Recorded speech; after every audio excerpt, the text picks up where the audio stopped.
Hello, I'm Gunnar Iselau.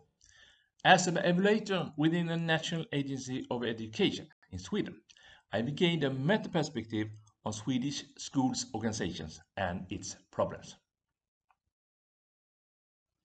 And I get a lot of questions from other countries.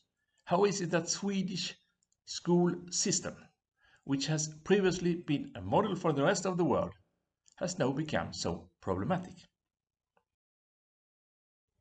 And according to my experience, the problems in Swedish school organization can be summarized in these 10 points.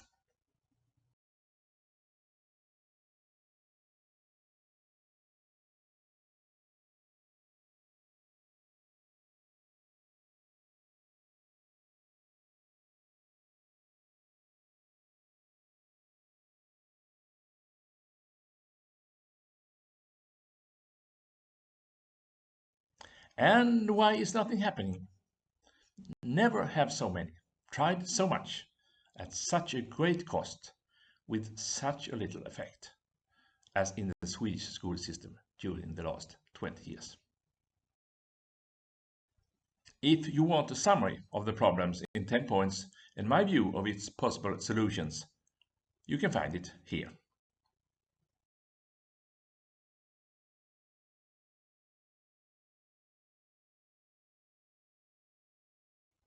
And watch it to increase your knowledge of Sweden's problematic school system and as a reference to your own country's school system.